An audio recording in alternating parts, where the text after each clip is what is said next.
histórico que se da en la vida de este planeta. Cuando Jesucristo es crucificado, Él tiene una muerte rápida. Es crucificado a las 9 de la mañana más o menos, y a eso de las 3 de la tarde muere, entrega su espíritu. Entonces, ¿qué es lo que sucede? Como era el día sábado, también por la presentación de los oficios de la Pascua, los sacerdotes insistieron en que había que sacar los que estaban crucificados, porque, bueno, una daba mal aspecto y la otra era de que era un símbolo de contaminación, de maldición, iban a quedar malditos ellos. Bueno, ya estaban malditos por lo que habían hecho, pero ellos querían cubrir sus vestiduras o su ministerio, podemos decir, que era lo que más cuidaban, idolatría del ministerio. Bueno, siguiendo por esto, van con la osadía a pedir a Pilato que saque los cuerpos de las cruces. Para sacarlo, los romanos quebraban las piernas de los crucificados. Entonces, a los que estaban al lado de Jesús, les quebraron las piernas, y a Jesús, como lo vieron ya muerto, para asegurarse, el soldado le traspasa el corazón con una lanza y sale sangre y agua. O sea, estaba muerto. Cuando Jesús es puesto en un lienzo, algunos dicen que era un lienzo, que el sudario, que le llaman también, que era una tela única que había sido puesto. Bueno, ustedes saben que Jesús fue sepultado entre los ricos. Nació entre los pobres y fue sepultado entre los ricos. Este José de Arimatea entró también con osadía a Pilato a pedir el cuerpo de Jesús. Y lo llevaron a un sepulcro nuevo que estaba como una cueva. Se necesitaban muchos hombres para mover la piedra. Pusieron una piedra. Con Nicodemo justamente fueron ellos y pusieron todo lo que eran la gran cantidad de especias aromáticas que se ponían para que los difuntos estén con un mantenimiento también, que duraba poco tiempo, obviamente. Los romanos tenían bien en claro que había muchos problemas allí por el tema de que mucha gente cuando estaba siendo juzgado Jesús gritaban, crucifícale. Pero los que no dejaron entrar, los que estaban afuera, gritaban lo contrario. O sea que había una división en el pueblo. Y haciendo sumas, ¿cuántos seguían a Jesús y cuántos estaban a favor de los sacerdotes? Es obvio que a Jesús seguían multitudes.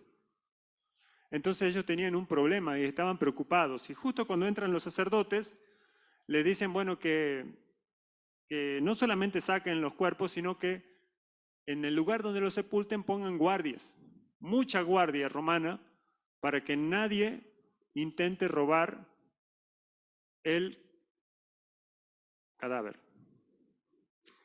¿Por qué decían esto? Porque ellos habían escuchado muchas veces, fíjense, los sacerdotes se habían acordado de las enseñanzas de Jesús, curioso porque los discípulos habían olvidado esto, y los discípulos, había un riesgo, según los sacerdotes, de que los discípulos quieran robar el cadáver y decir después que Jesús resucitó. Entonces,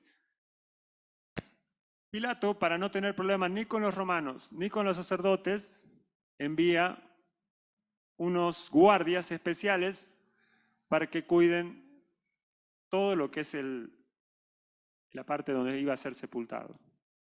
Había como un jardín ahí adelante, era un lugar muy bonito.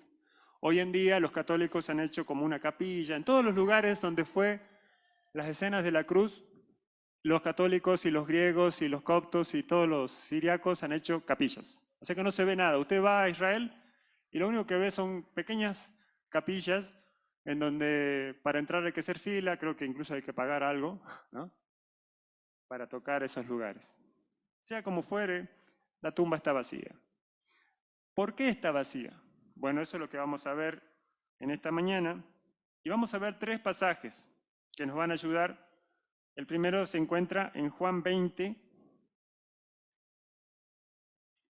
En el versículo 1 dice, el primer día de la semana, María Magdalena fue de mañana, siendo aún oscuro, al sepulcro y vio quitada la piedra del sepulcro.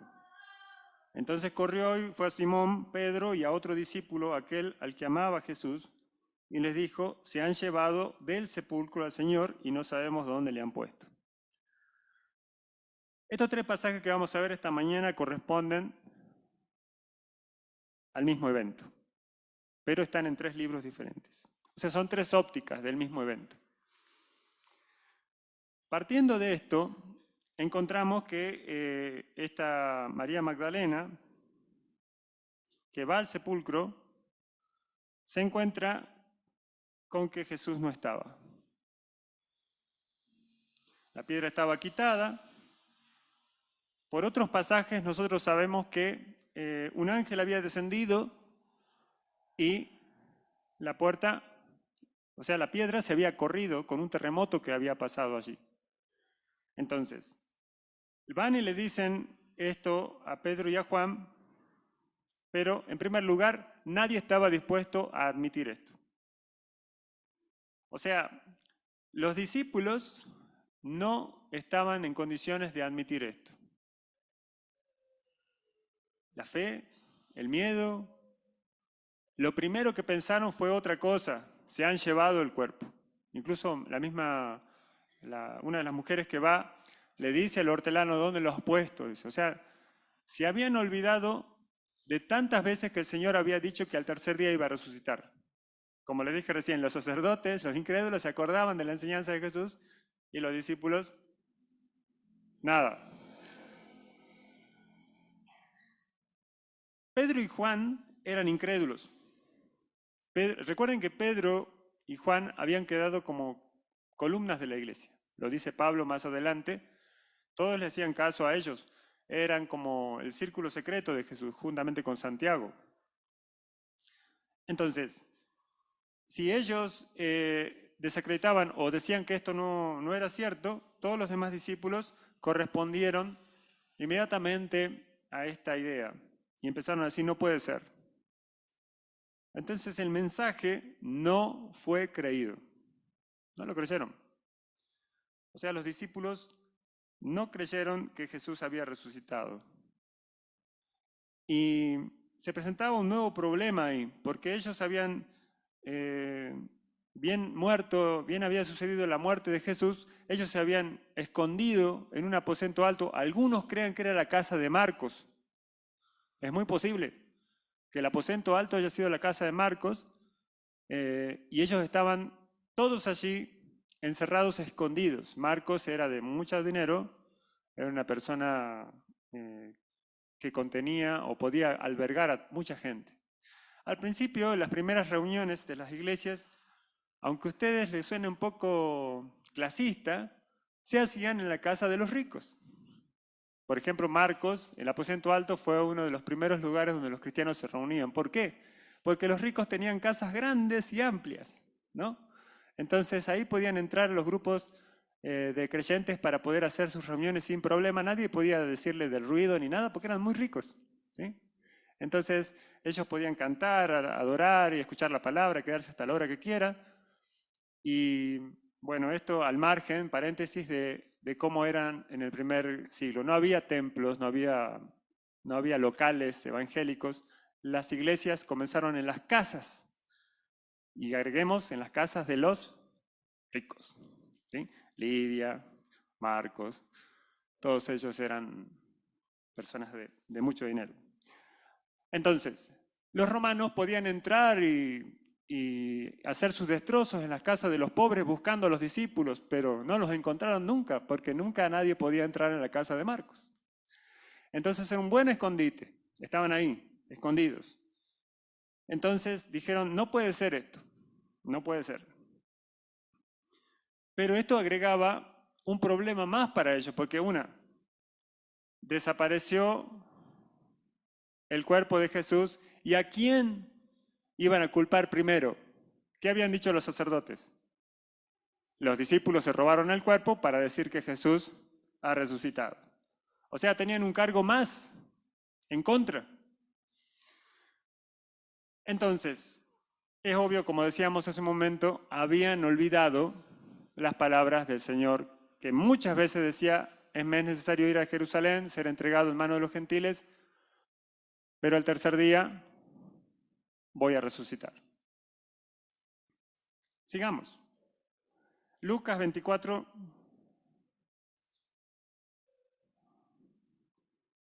En el versículo 10 dice, era María Magdalena y Juana y María, madre de Jacobo, y las demás con ellas, quienes dejaron estas cosas a los apóstoles. Dijeron estas cosas a los apóstoles. Mas a ellos les parecía locura las palabras de ellas, y no las creían. Pero levantándose Pedro, corrió al sepulcro, y cuando miró dentro, vio los lienzos solos, y se fue a casa maravillándose de lo que había sucedido. Entonces encontramos acá, en este pasaje, que el evangelista Lucas, el doctor Lucas, observa los nombres de las personas que habían intervenido allí. Dice los nombres. Era María Magdalena, Juana, María, la madre de Jacobo. Y fíjense, había varias mujeres. No dice el nombre de todas porque eran muchas. Siempre las hermanas, ¿no? Siempre primero las hermanas. Ahí estaban las hermanas. Lastimosamente, los discípulos le parecía locura, pero Pedro comienza a admitir esa realidad. Comienza a admitir. Es como diciendo, no, me parece que acá hay algo de Jesús.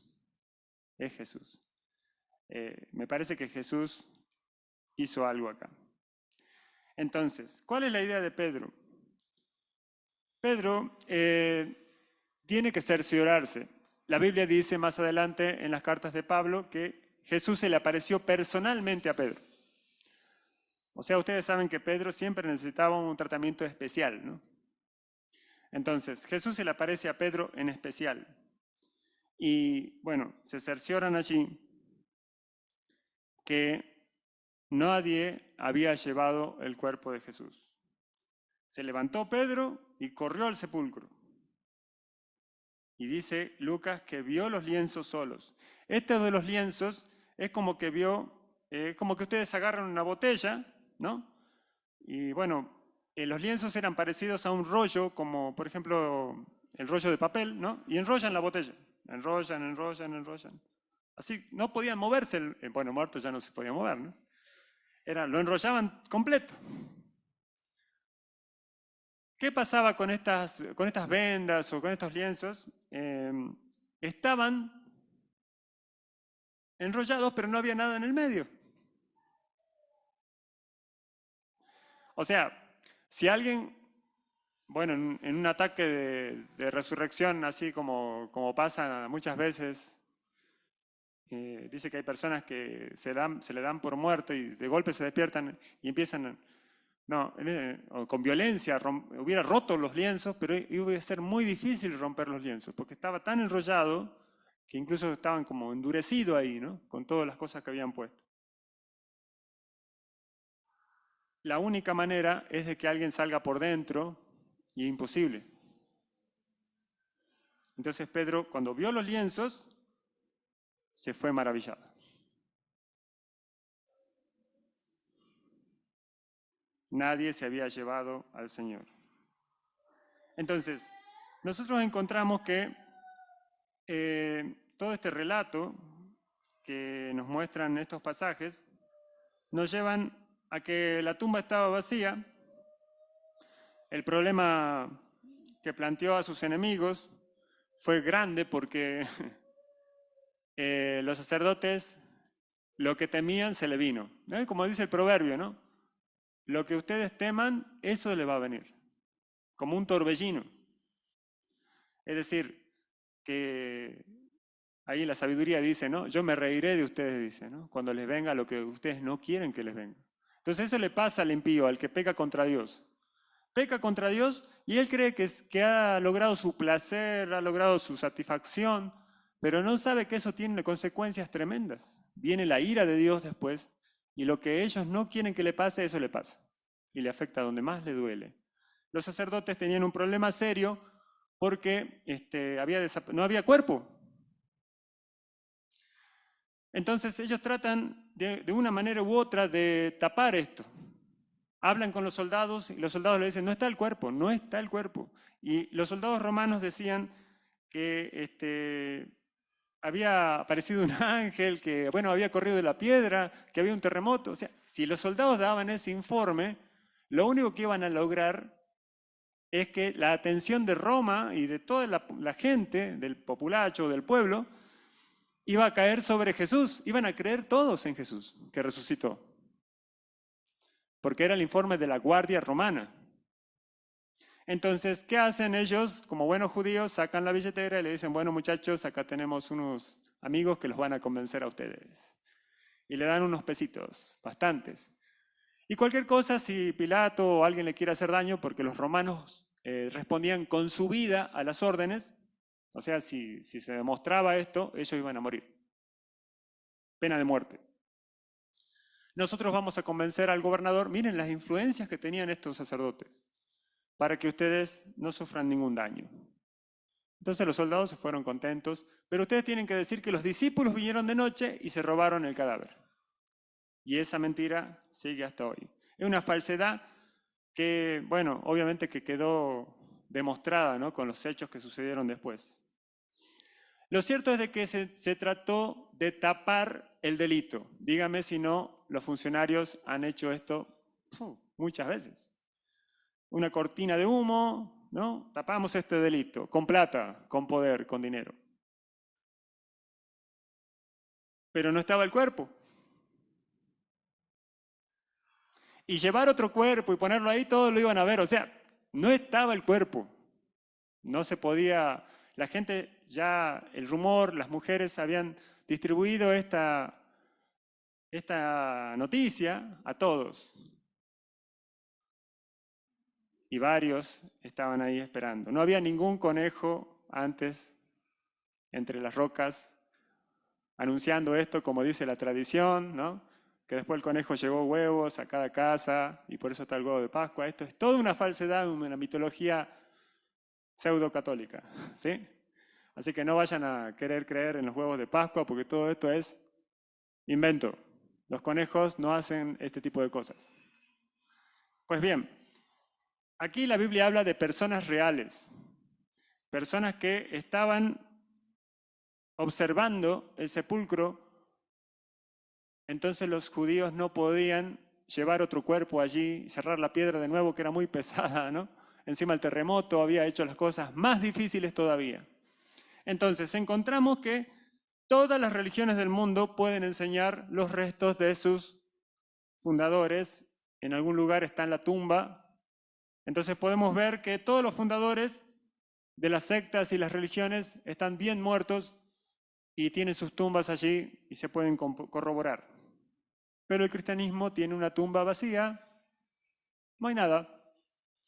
O sea, si usted se paga un viaje a Jerusalén y busca la tumba de Jesús, va a encontrar la capilla que le dije recién y va a entrar y va a estar vacía. Y va a pagar encima. ¿Para nada? Bueno, los católicos creen que si tocas el sepulcro vas a ser más santo o algo así, ¿no? No va a pasar nada. Vas a quedar más pobre porque es re caro, ¿no? Pero bueno, todo esto nos muestra que la Biblia nos muestra, valga la redundancia, una escena bastante fuerte, una tumba vacía. En Juan, vamos a Juan, en base al mismo relato, en el versículo 3, Juan 20, versículo 3, es como que continúa lo que dijo Lucas, pero hace como un zoom, dice, y salieron Pedro y el otro discípulo y fueron al sepulcro, corrían los dos juntos, pero el otro discípulo corría más aprisa que Pedro y llegó primero al sepulcro. Y bajándose a mirar, vio los lienzos puestos allí, pero no entró.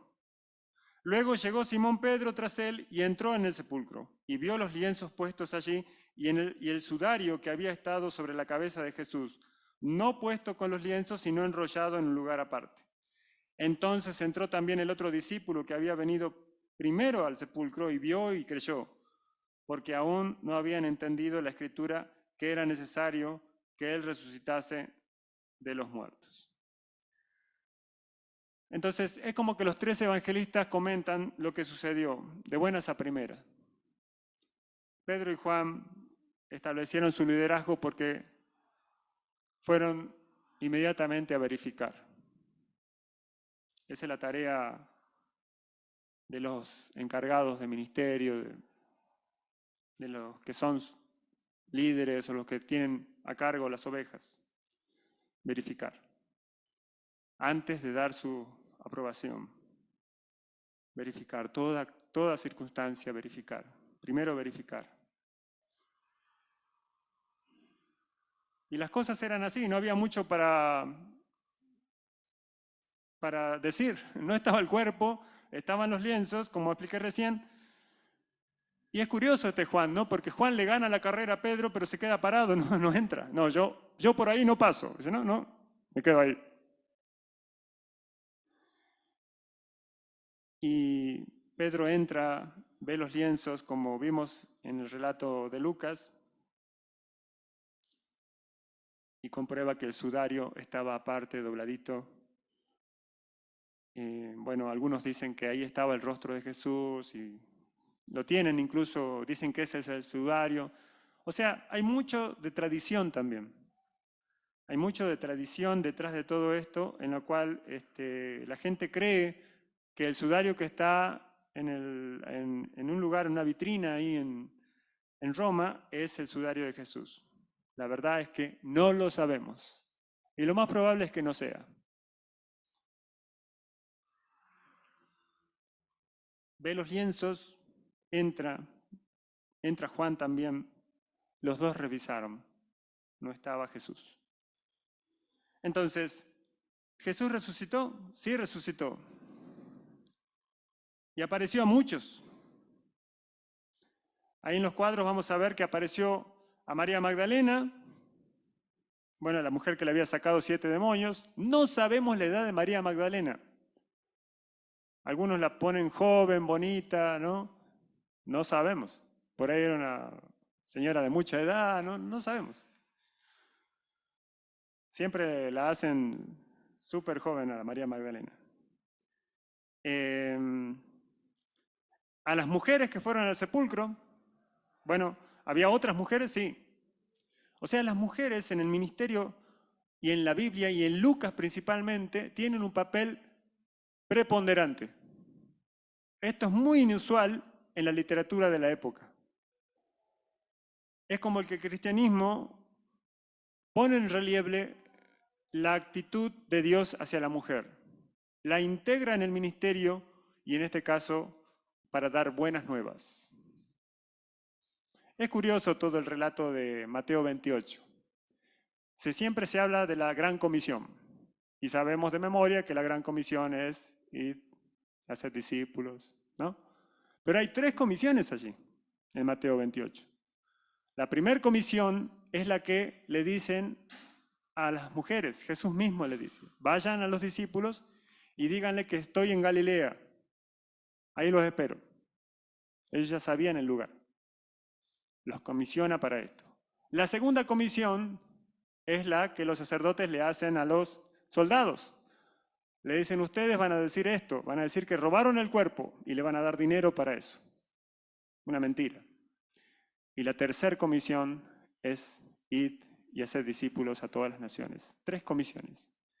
Las 3 comisiones tienen referencia a la resurrección, pero solamente 2 de ellas son verdaderas. La de las mujeres a los apóstoles y la que nosotros tenemos que dar a todo el mundo. ¿Amén? Porque el pasaje no dice ir, dice yendo. Es como Pablo, un hombre de negocios, que los sábados va a la sinagoga, que a propósito la sinagoga no es sinagoga, sino es iglesia, es una reunión.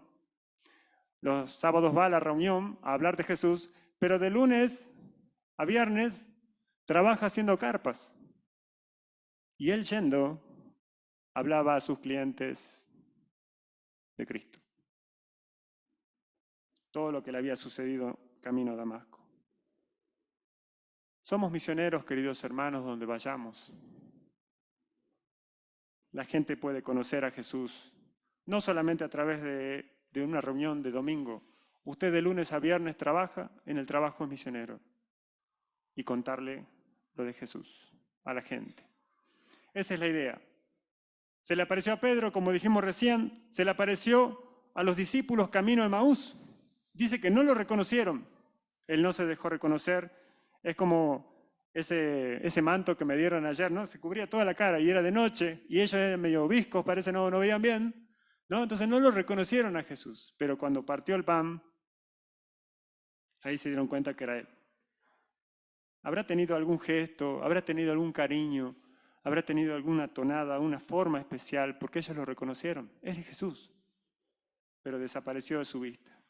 A los apóstoles reunidos, estaban todos menos Tomás. Entonces después se aparece de nuevo a los apóstoles reunidos y a Tomás. Y le dice, Tomás, pon tus manos acá en los orificios de los clavos, en la llaga del costado, lo que debe haber sido para Tomás su mano temblorosa, tocar el cuerpo lacerado de nuestro Señor y verificar que era Él. A Santiago se le apareció. Dice en Corintios que se le apareció a más de 500 a la vez. Cuando Pedro y Juan predicaban, decían que Jesús había resucitado, nadie en el auditorio dijo, eso es mentira, eso no es verdad, porque lo habían visto a Jesús después de muerto. Y alguno diría por ahí, che, ¿este no es el que ha muerto? ¿No es que lo mataron la vez pasada en la Pascua? ¿Pero cómo está acá predicando? Bueno, Jesús se le apareció a más de 500 a la vez. Se le apareció de nuevo a los 11 apóstoles, a 7 apóstoles en el mar de Galilea. Es más, pescó con ellos, comió una comida rara ahí de pescado con miel. Muy raro, pero él comía comidas de ese tiempo. Y por último, bueno, en la ascensión. Como 11 veces más o menos apareció Jesús. O sea, evidencias de la resurrección hasta por los codos. No hay forma de evitar creer en la resurrección de Jesús.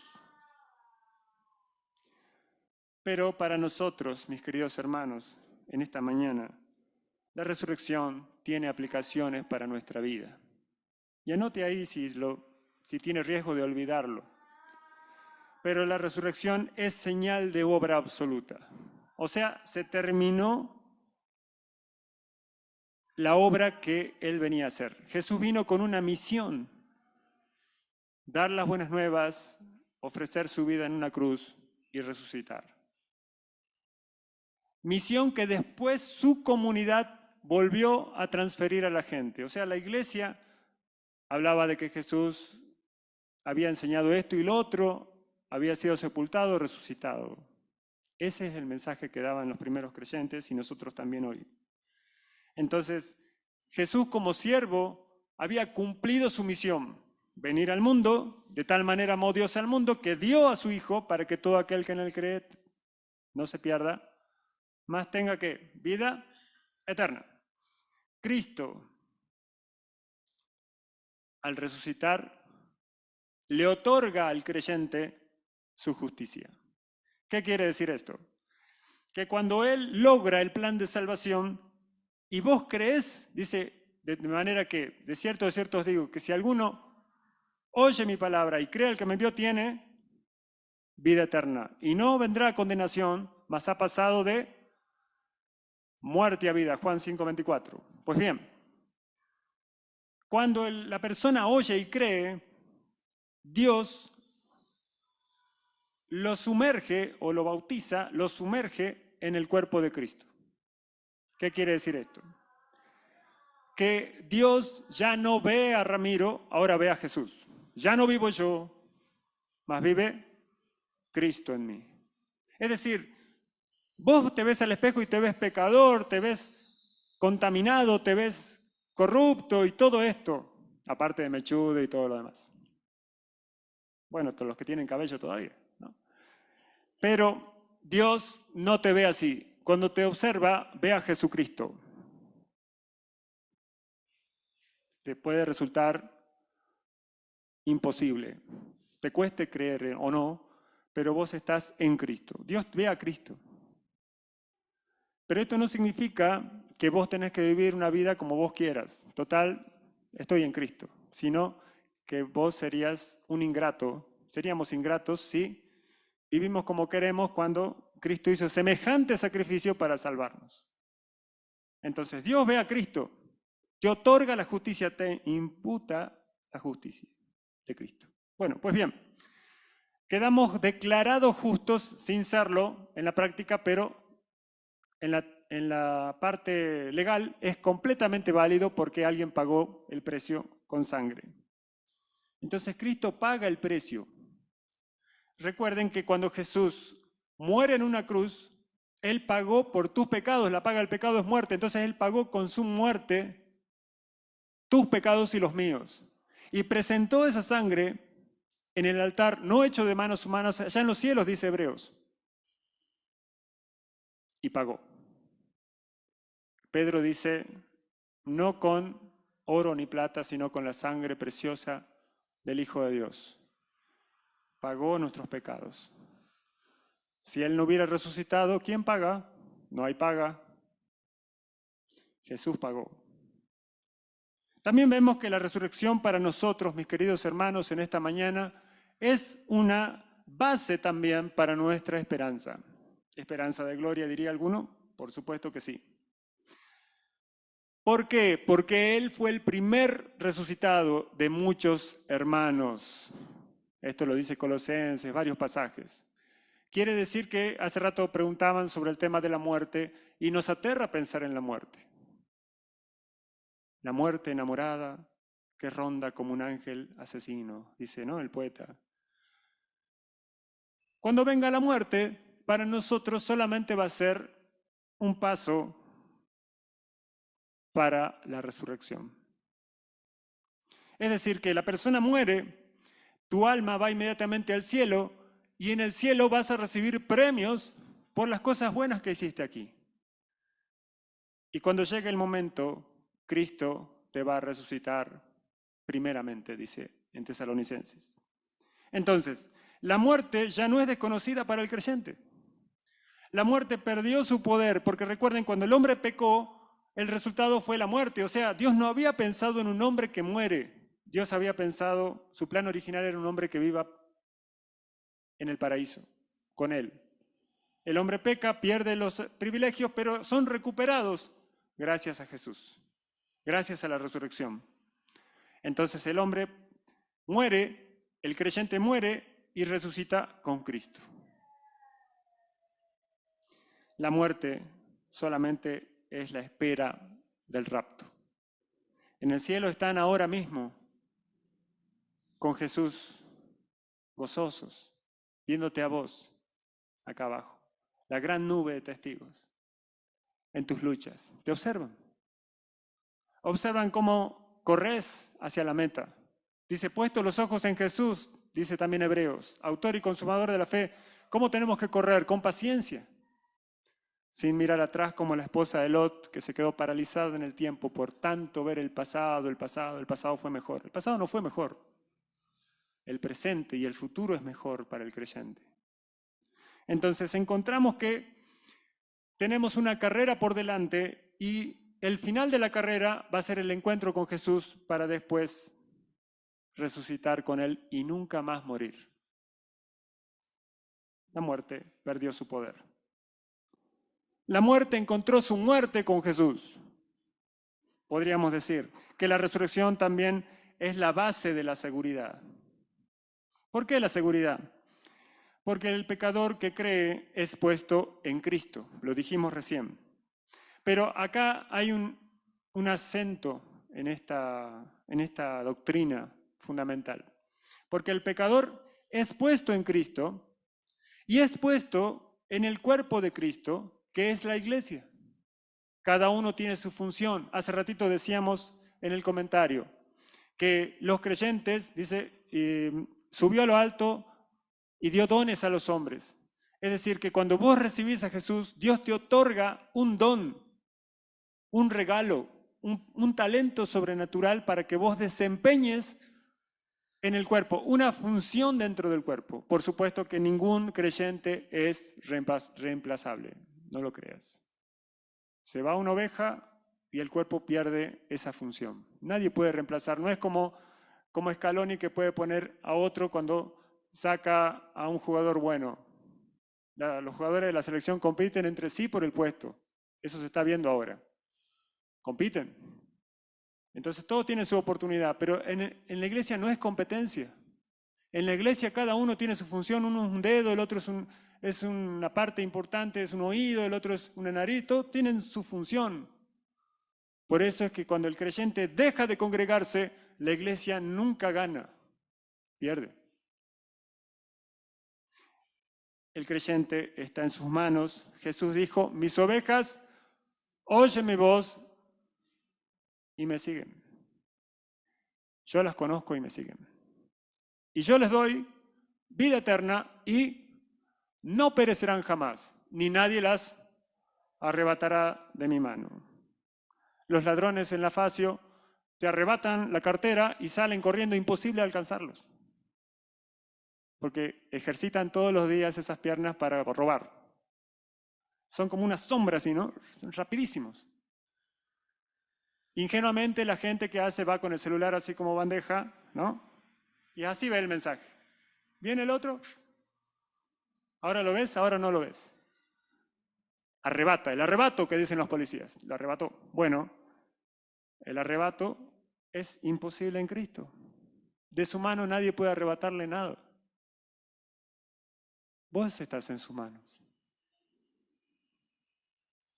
La muerte, ni la vida, ni ángeles, ni principados, ni lo profundo, ni lo porvenir, ni nada nos podrá separar del amor de Dios que es en Cristo Jesús. O sea, esta aplicación de la resurrección es una garantía. El Señor garantiza que ninguno se va a perder. Que ninguno se pierda, dice. Esa es mi función. Las ovejas que me dio, que ninguna se pierda. Como pastor puedo decir que muchas ovejas se me perdieron.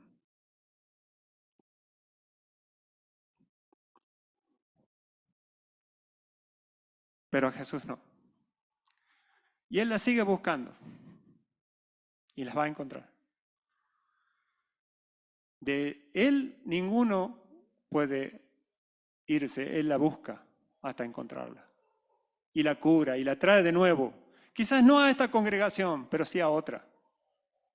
El creyente es encontrado nuevamente por Jesús. Garantiza que ninguno se perderá. En primer lugar, no se perderá en la condenación eterna. Y en segundo lugar, en esta tierra, por más alejado que esté, Jesús lo busca.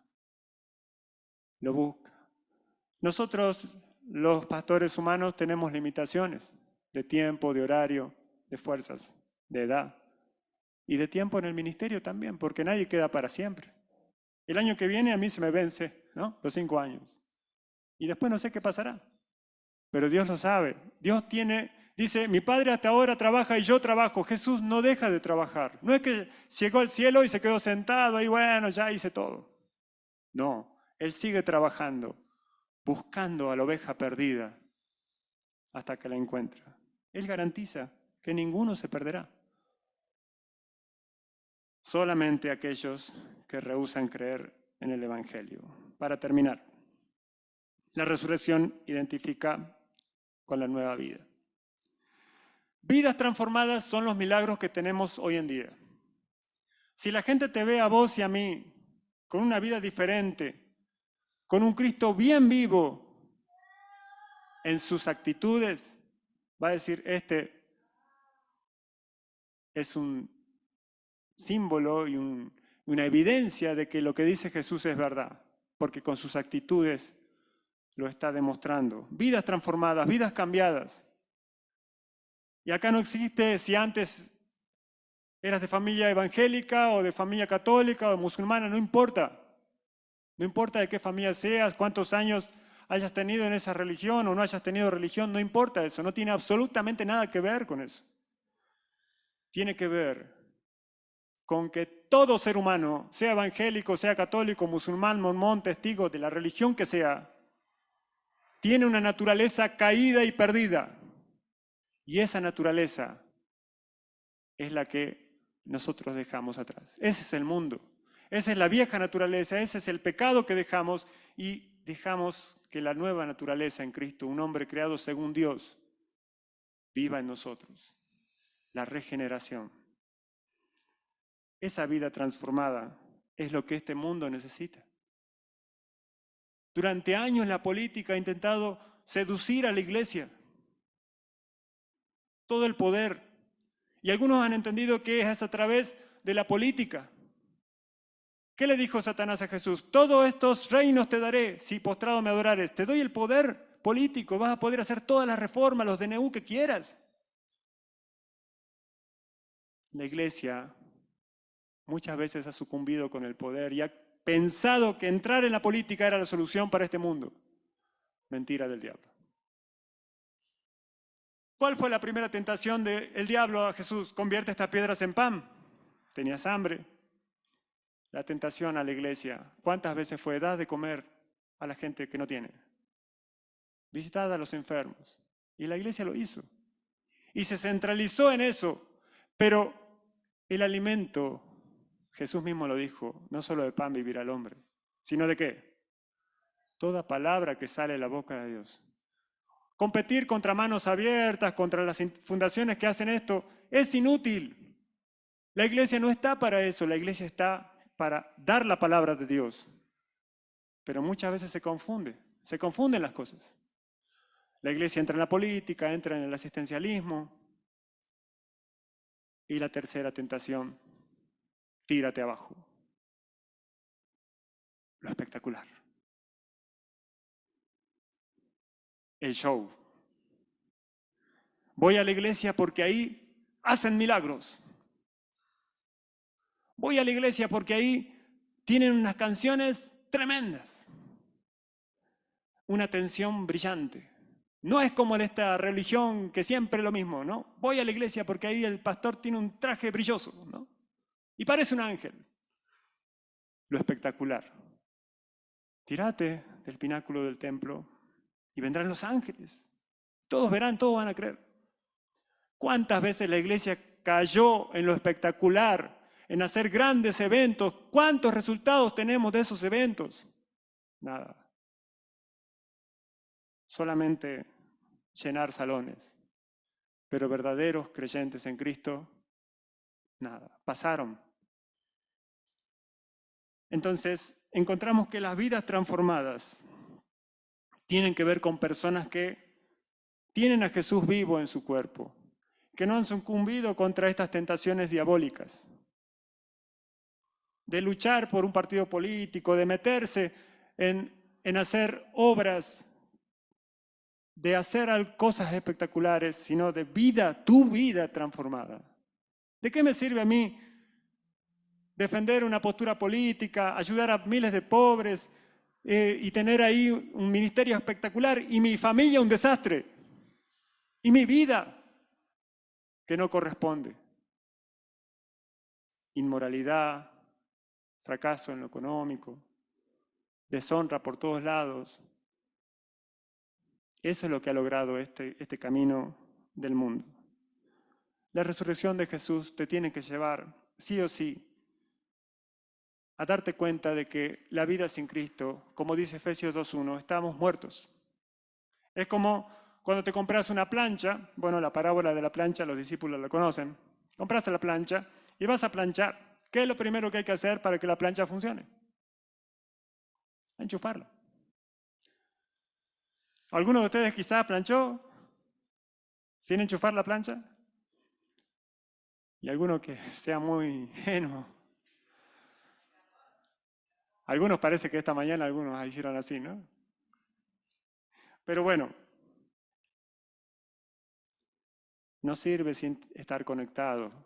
Puede ser una plancha último modelo, pero sin la electricidad, sin eso, no puede hacer nada. El mundo está lleno de planchas último modelo sin estar conectadas con la fuente. Estábamos muertos, mis queridos hermanos. No importa si eras religioso o no. No importa si eras bueno o no. Estabas desconectado, no había señal. Es como un teléfono sin chip, no tenés señal. No sirve. Bueno, para jugar, la plancha puede servir para sujetar un papel, de adorno.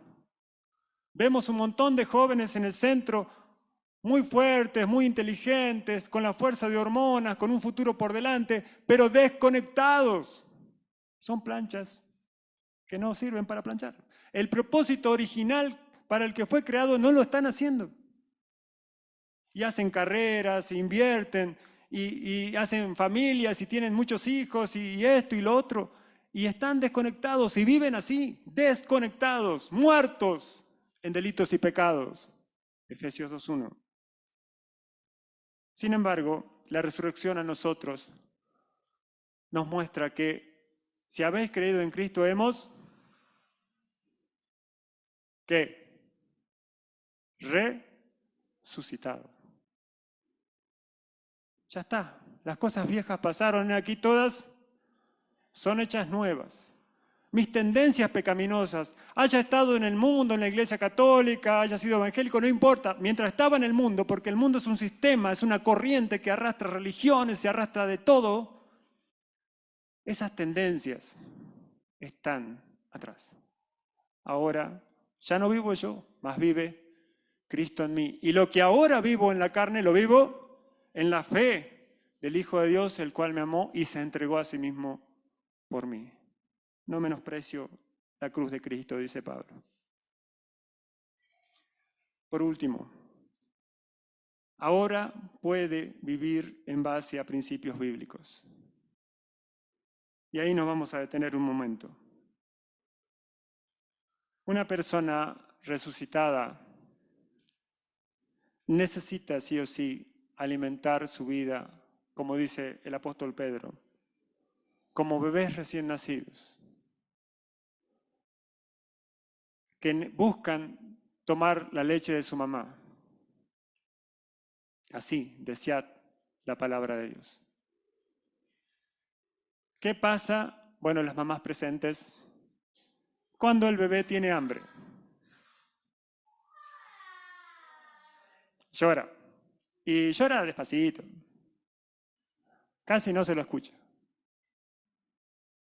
¿Llora despacito? Alguien dijo, yo no quiero tener más hijos, dice, ¿no? ¿Por qué? Porque llora. Mi mamá decía, este llora como chancho. Y yo una vez vi cuando estaban agarrando un chancho cómo gritan y yo digo, sí, tiene razón. Se lo escucha, todo el barrio se entera que el bebé tiene hambre.